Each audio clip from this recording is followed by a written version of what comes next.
다윗 왕국의 부흥을 주옵소서. 주여, 다윗 왕국의 부흥을 주옵소서. 우리 교회와 가정결탁 가운데 위대한 그리스도의 부흥이 말 줄로 믿습니다. 옆상 인사합니다. 성도사님 안녕하십니까? 네, 안녕하십니까? 네, 안녕하십니까? 네, 안녕하세요.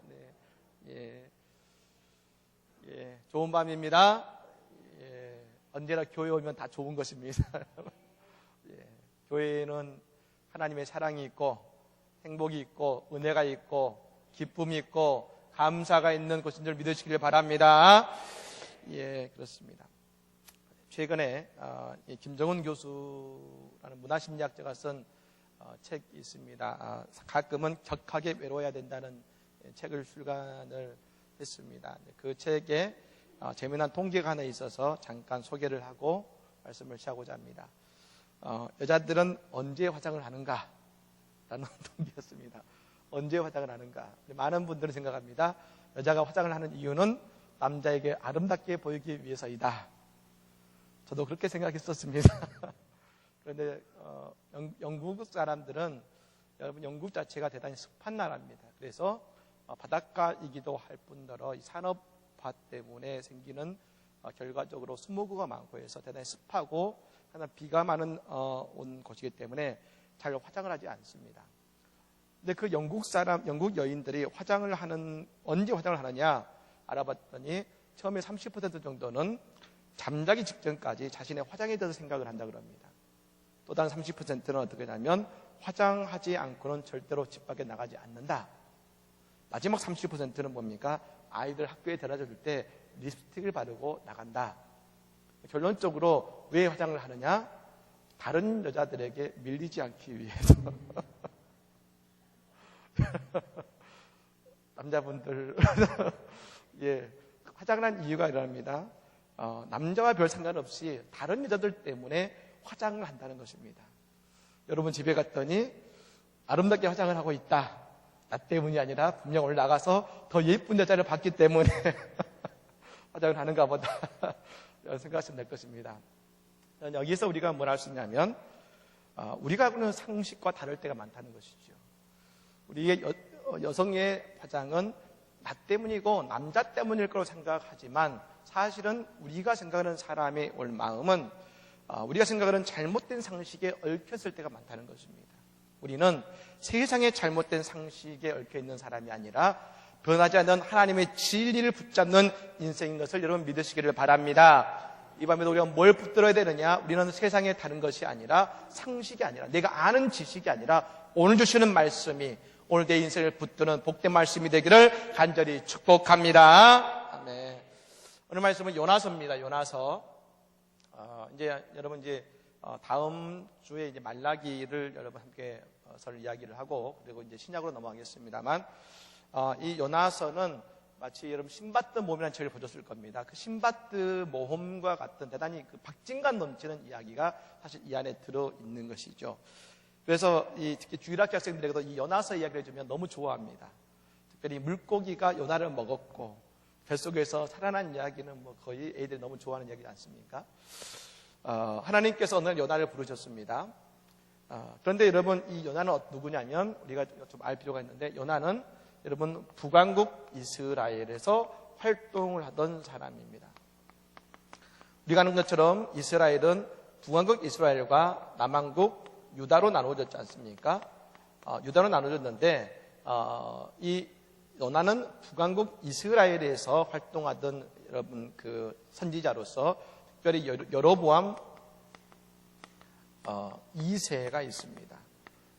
2세가 있는데 여로보암 여러분 2세가 죽은 이유로 언제냐면 BC 722년경이 이때 북왕국 이스라엘이 멸망한 때입니다. 그러니까 여러분 이때는 언제냐면 멸망나기 한 50년 전, 그러니까 BC 770년부터 750년 사이에 활동하던 사람이 누구냐면 이 여러분 요나라는 사람인 것이죠. 그렇기 때문에 요나가 죽은 이후로 한 30년에서 50년 이후에 여러분 이 북왕국 이스라엘은 아시리아에서 멸망을 당한 것입니다. 그러니까 그 당시는 어떻겠습니까? 이미 그 당시도 북왕국 이스라엘은 타락과 우상을 섬기는 땅으로 바뀌고 있었던 때였던 것이죠. 근데 그때에 하나님께서 이 요나를 부르셨습니다. 그래서 뭐냐면 니느웨의 죄악이 심하기 때문에 그 땅을 내가 심판할 것이다. 그러니 네가 가서 그 니느웨에 하나님의 심판이 임했다라고 선포하라는 것입니다. 여러분, 니느웨가 어디냐? 제가 이스라엘 지도를 그렸습니다만 이제 여기가 예루살렘입니다. 그리고 니느웨가 여기인데, 여러분 그 당시에 보면 이 아래는 어디냐면 바벨론이고, 이 아래는 바벨론이었고, 여기는 뭐냐면 아시리아입니다. 아시리아. 즉 나중에 북왕국 이스라엘을 멸망시킬 아시리아의 수도가 어디냐면 니느웨였다는 것이죠. 그러니까 다시 말씀드리면 하나님은 요나에게 뭘 명령하셨냐면 앞으로 50년 후에 이스라엘을 멸망시킬 그 아시리아라는 나라의 수도에 가서 그곳에서 그 도시를 하나님이 심판하실 거라는 것을 선포하는 것입니다. 그러니까 이미 이때부터 아시리아는 이 북왕국에 있는 이스라엘을 괴롭히고 힘들게 했던 나라였습니다. 어떻게 보면 민족의 적이었죠. 그런데 여러분, 그런 나라에, 그것도 수도에 가서, 즉 적국의 수도에 가서 하나님께서 이 나라를 심판하십니다 라는 것을 선포하는 것입니다. 근데 여러분 이 요나는 누굽니까? 하나님의 예언자 아니겠습니까? 그러면 요나는 알 것입니다. 왜 하나님께서 니느웨에 가서 그 말을 선포하는지 알 것입니다. 왜 선포하게 할까요? 회개하고 돌아오라고요. 그 당연히 요나는 니느웨가 1%라도 회개하고 돌아오는 게 싫은 것이 아니겠습니까? 그러니 가지 않겠다고 말하고, 그런 여러분 욥바라는 곳에 가서 다시스라는 곳을 향해서 배를 타고 떠납니다. 그런데 하나님께서 그 요나의 가는 길을 폭풍으로 막으시고, 그리고 그 배에서 요나가 빠지자 물고기가 요나를 삼켰다가 3일 만에 어디입니까? 그를 다시금 항구에 떨쳤을 때에 그곳에서부터 그런 하나님의 명에서 니느웨까지, 여러분 이 길이가 장장 1200km입니다. 그리고 이 안에 큰 사막이 하나 있죠. 사막을 지나서 1200km를 여러분 내 나라도 아니고 적국의 수도를 향해서 가서 하나님의 복음을 증가로 가야 됐던 것이죠. 그리고 그곳에 가서 그가 말씀을 전했을 때 정말로 그 니느웨 사람들이 하나님의 말씀을 듣고 회개하고, 왕부터 회개하고 모든 사람이 금식을 선포하자 하나님께서 그곳에 심판을 거두시는 하나님의 구원의 이야기가 이런 바로 이 요나서의 이야기인 것입니다. 자, 여러분 요나서의 이야기가 대단히 그렇습니다만 이 북왕국 이스라엘의 여러분 예언자였던 것이죠. 그러면 우리는 여기서 어떤 은혜의 말씀을 볼 것인가? 첫 번째, 하나님이 부르셨다는 것입니다. 하나님이 부르신 것이죠. 여러분, 요나는 그게 인생의 두 번의 부르심을 받은 사람입니다. 첫 번째는 뭡니까? 그가 예언자로서 부르심을 받았던 사람이고, 두 번째는 그가 하나님의 사역을 위해서 그런 부르심을 받았습니다. 첫 번째 부르심 예언자로 부르셨을 때 요나는 기쁨이 있었을 것입니다. 그런데 두 번째 그를 향해 부르셨을 때, 특별히 니느웨를 부르셨을 때 요나는 도망치는 인생이 되었다는 것입니다. 여러분, 우리는 하나님이 우리를 부르시면 그 모든 것이 우리가 우리의 삶에 무조건 기쁨이라고 생각할지 모릅니다. 그런데 하나님이 우리를 부르신 이후에 우리에게 주시는 일은 때때로 내 상식에 이해가 되지 않는 일이 많다는 것입니다. 상식적으로 여러분 이해가 되면 다 이해가 되겠죠. 그런데 여러분 이해가 되지 않는 것이죠. 여러분 아까도 말씀드린 것처럼 요나는 하나님의 마음을 알았을 것입니다. 니느웨를 살려보고자 하는 하나님의 마음을 알았기 때문에 그런 도망자가 되었는데, 근데 여러분 생각해 보십시오. 왜 그랬느냐? 그 당시에 이방인은 뭡니까? 저는 말씀드렸죠. 이방인은 지옥의 땔감이라고 했지 않습니까? 유대인들 가운데서도 잘못한 사람들을 심판하시기 위한 지옥의 땔감이 누구냐면 이방인이라고 했습니다. 더더욱이 그런 여러분 이스라엘 사람들을 괴롭히는 아시리아의 수도는 당연히 그가 값어치도 없는 것 아니겠습니까?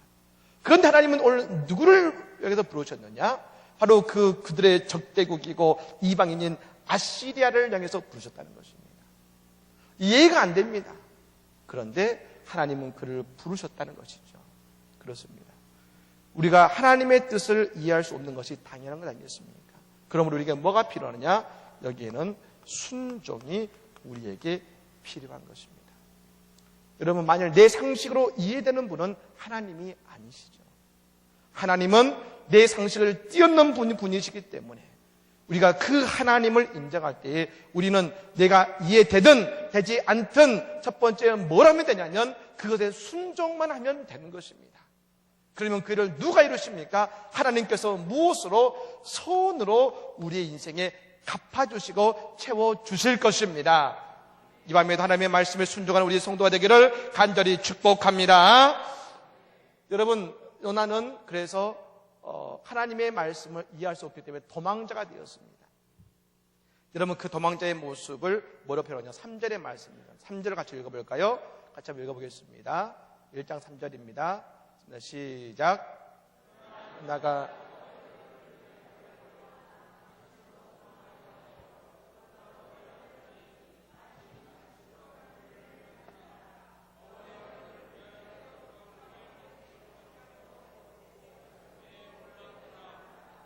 아멘.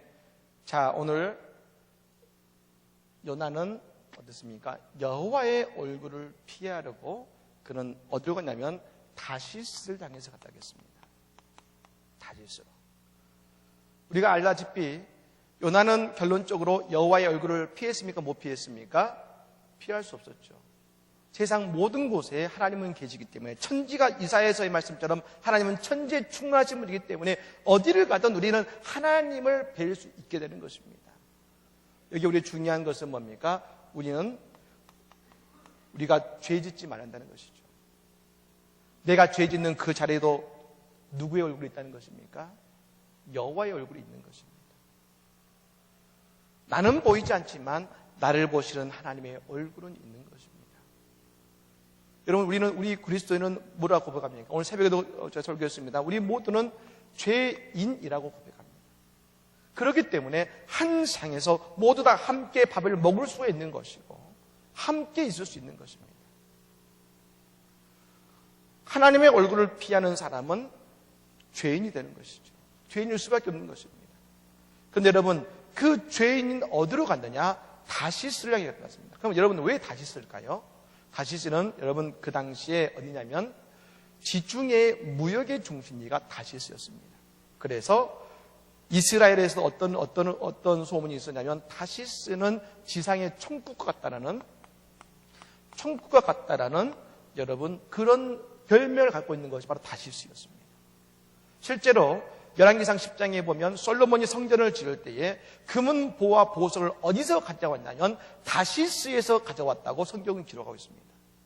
즉 금은보화가 다시스에서 몰려올 만큼의 그 지중해 무역의 중심지고 가장 부강하고 왕성한 나라가 다시스였는데 여러분 하나님의 얼굴을 피해서 간 곳이 어디였습니까? 그런 화려한 곳을 향해서 갔다는 것입니다.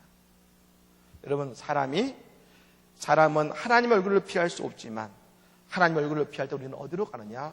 세상의 아름다움을 쫓아갈 수밖에 없다는 것입니다. 여러분, 우리가 세상의 아름다움을 쫓고 있는 인생이라면 우리가 다시 한번 내 삶을 다시 한번 깊이 돌아봐야 됩니다.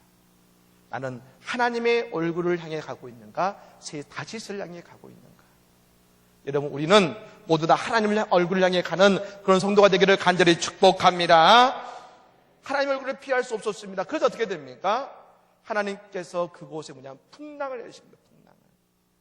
저는 이 풍랑을 보면서 이런 생각이 들었습니다. 자, 풍랑이 뭐냐면 하나님의 얼굴이 그 안에서 있었다는 것이죠. 우리는 풍랑을 어떻게 생각하냐면 하나님의 진노라고 생각합니다. 그래서 저는 오늘 본문을 쭉 읽으면서 이런 생각이 들었습니다. 그 풍랑은 하나님의 눈물이 아니었을까? 그 풍랑은 하나님의 눈물이 아니었을까?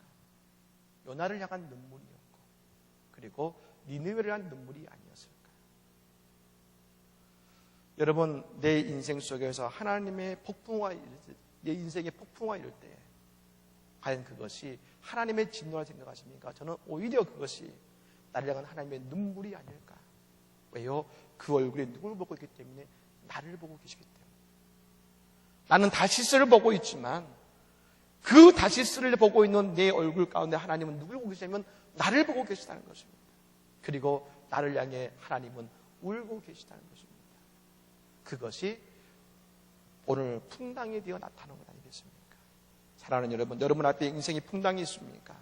그 속에서 하나님의 눈물을 볼 수 있는 지혜가 있기를 간절히 축복합니다. 그 풍랑이 일었을 때 결론적으로 여러분 이 선원들이 요나를 물속으로 집어넣습니다. 어디로 갑니까? 물고기 뱃속으로 들어갑니다. 많은 분들이 이 물고기 뱃속을 뭐라고 하냐면 물고기 뱃속은 여러분 어떻겠습니까? 여기는 어둠이 있는 곳이고 그리고 미래가 없는 곳이고 그리고 여러분 뭡니까? 두려움이 있는 것일 겁니다. 왜요? 이것을 먹었기 때문에요. 빛이 없기 때문에. 물고기 뱃속에 들어갔습니다. 빛이 없습니다. 그럼 여러분 그곳에서 어둠만 있고 미래도 없고 두려움만 있는 그 속에 얼마나 힘이 들었겠습니까? 그런데 여러분 저는 물고기 뱃속을 여러분 묵상하다가 되게 제 마음속에 주시는 하나님의 은혜가 있었는데 그것은 뭐냐? 물고기 뱃속이 우리에게 뭡니까? 축복이라는 것입니다. 아마 어쩌면 이 자리에 여러분의 인생의 물고기 뱃속에 계신 분이 계실지 모르겠습니다. 우리는 말합니다. 왜 나를 미래도 없고 답답하고 빛도 없는 이곳에 몰아넣으셨습니까? 라고 여러분 우리가 울부짖을지 모르겠습니다. 그런데 만일 그 폭풍우 속에 그 바다 한가운데 우리가 들어갔다면 우리는 어떻게 됐을까요? 우리는 그 물속에서 죽었을 것입니다. 요나는 죽었을 것입니다. 그런데 그 죽음 직전에 있는 여러분 요나를 누가 삼켰습니까? 물고기가 삼킨 것 아니겠습니까? 즉 우리가 볼 때 물고기 뱃성은 우리에게 있어서 고난이요 고통이요 미래가 없는 여러분 암흑일 수 있지만 그러나 하나님은 뭡니까? 하나님의 방법으로 지금 요나를 구원하셨고 그의 생명을 구해 주신 것입니다. 여러분 내가 볼 때 내가 있는 이 물속의 뱃속이 두렵고 고통스럽지만 그러나 여러분 이 물속의 뱃속이 있었기 때문에 내가 오늘 살아있을 수 있다는 것을 여러분 믿으시기를 바랍니다. 이것이 뭐냐? 믿음의 눈인 것이죠. 그렇다면 물고기 뱃속은 어떻게 나오는 것인가? 하나님은 오늘 요나를 통해서 우리에게 물고기 뱃속을 벗어날 수 있는 우리의 모습을 알려주셨습니다. 거기에 보면 요나서 2장에 뭐가 나오냐면 요나의 기도가 나옵니다. 그런데 어느 기도에 이르렀을 때 하나님은 요나를 물고기 뱃속에서 빼주셨는가? 오늘 내 신앙이 어느 단계에 이르고 어느 곳에 갔을 때 하나님은 지금 내 인생의 물고기 뱃속에서 나를 빼내주실까? 그럼 요나서 2장 7절부터 9절까지의 말씀을 같이 한번 읽어보겠습니다. 요나서 2장 7절부터 9절까지의 말씀입니다. 시작. 내 영혼이 내 속에서 피곤할 때에 내가 여호와를 생각하였더니 내 기도가 주께 이르러 싸우며 주의 성전에 미쳤나이다. 거짓되고 헛된 것을 숭상하는 모든 자는 자기에게 베푸신 은혜를 버려 싸우니 나는 감사하는 목소리로 주께 제사를 드리며 나의 소원을 주께 갚겠나이다. 구원은 여호와께 속하였나이다 하니라. 아멘. 여러분 이것에 밑줄을 그셔야 됩니다. 나는 감사의 목소리로 주께 제사를 드리고 감사. 물고기 뱃속에서 감사함으로 하나님께 예배드릴 수 있게 될 때 우리는 여러분 이 구절을 뭘로 보냐면 회개로만 봅니다. 회개. 예, 회개입니다. 그런데 그 회개의 기도가 여러분 어느 때 가냐면 하나님을 향한 이 뱃속에 있게 하심에 감사의 기도로 갈 때에 하나님께서는 내 인생에 있는 이 물속의 뱃속에서 벗어나게 하시고 뱃속에서 토해내게 하시는 하나님의 은혜를 경험하게 될 줄을 믿으시기를 바랍니다. 감사로 제사 드리는 목소리로 주께 제사를 드리면 내 소원을 주께 갚겠나이다. 내게 감사가 보이기 시작할 때 우리가 물고기 뱃속에 있을 때 여러분 우리는 뭐만 있습니까? 원망과 탄식만 있습니다. 분노만 있습니다. 하나님을 향해서 내가 왜 나를 이렇게 만드셨습니까? 에 대한 내가 원망만 있습니다. 그러나 여러분, 그게 왜 그랬습니까? 돌아보면 그는 하나님의 눈물이 있게 만들었지 않습니까? 돌아보면 내게 부르시는 사역 가운데 하나님 아니라 다윗을 가려고 했지 않겠습니까? 그런데 이제 그것을 회개하고 이제 하나님 앞에서 감사하는 마음으로 제사를 드리고자 하는 그 꿈을 꾸고 오늘 그 감사가 눈에 보이기 시작했을 때 하나님은 드디어 그를 그 물속의 뱃속에서 토해내게 하여 주신 것입니다. 사랑하는 여러분, 우리가 어떠하든지 이 밤에 하나님께 감사하는 은혜가 있기를 간절히 축복합니다. 그러자 하나님께서는 여러분 이제 요나는 하나님의 명령에 순종합니다. 그가 여러분 위대한 하나님의 선지자인 것은 뭐냐면 그가 불평하는 인생이었지만 그는 어쨌든 하나님께 순종할 수 있는 사람이었던 것입니다. 여러분 1200km입니다. 그리고 사막을 건너야 됩니다. 1200km는 여러분 그 엄청난 그 거리를 그 당시에 가진 것 없이 건너야 됐을 때 얼마나 많은 일이 있었겠습니까? 그것도 여러분 족국을 위해서 그 여러분 니느웨로 도착한 것이죠. 근데 여러분 이 도착했을 때 요나는 세상에서 누구도 경험하지 못했던 특별한 사람이 되었습니다. 어떤 사람입니까? 그는 이스라엘 최초의 선교사가 되었다는 것입니다. 여러분 선교사가 뭘 하는 사람입니까? 선교사는 생명을 살리는 사람입니다. 우리가 알고 있는 우리가 보통 선교지에 가면 어려운 이웃들이 있습니다. 우리가 이웃들에게 어려운 물품을 도와주고 그들에게 도와주고 그리고 여러분의 그런 것들을 도와주긴 하지만 여러분 그러나 그것은 본질이 아니라 비본질적인 것이죠. 본질은 뭐냐? 그들의 영혼을 살리고 생명을 살리는 것이 선교사의 본질인 것입니다. 여러분 특별히 이 밤에 말씀드릴 것은 지금 우리가 단기 선교사로 파송한 이면호 선교사가 이제 여러분 오늘부터 이제 캄보디아에서 또한 2개월 동안 사역을 하게 될 것입니다.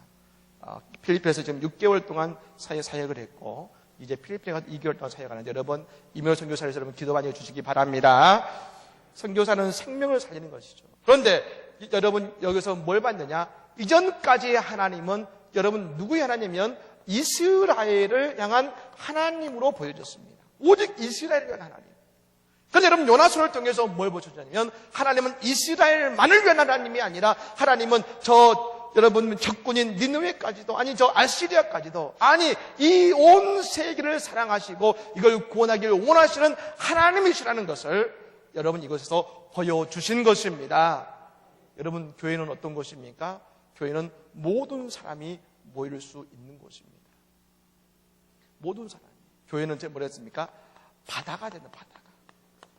교회는 바다입니다. 바다. 하나님은 요나를 통해서 이제 더 이상 이스라엘만을 위한 모습이 아니라 이제는 바다가 되고 그리고 모든 사람을 구원하는 하나님의 믿음의 터전이 되기를 원하고 계십니다. 여러분 그 다음에 누가 이루셨습니까?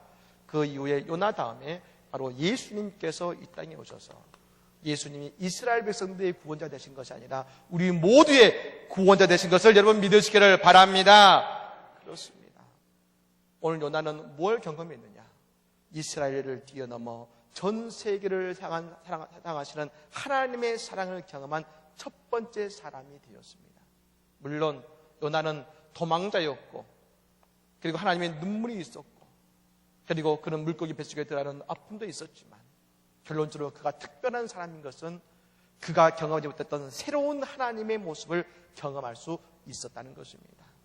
사랑하는 여러분, 우리 교회도 저 요나가 경험했던 하나님처럼 우리가 생각하는 그 이상의 하나님, 우리가 보다 더 위대한 하나님, 내 상식을 뛰는 더 놀라운 하나님을 경험하기를 간절히 축복합니다.